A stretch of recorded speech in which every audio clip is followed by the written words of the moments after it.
сәлеметсіздер ме? Сіздерге де мың алғыс.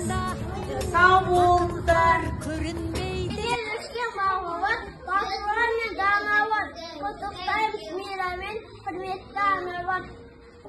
Алғыс айтамын анама. Әжемді жақсы көремін, өлең айтып беремін. Үлкен болып өскенде бәрін алып беремін. Атама рахмет. Келеріңізде аталарымызға алғыс айтамын.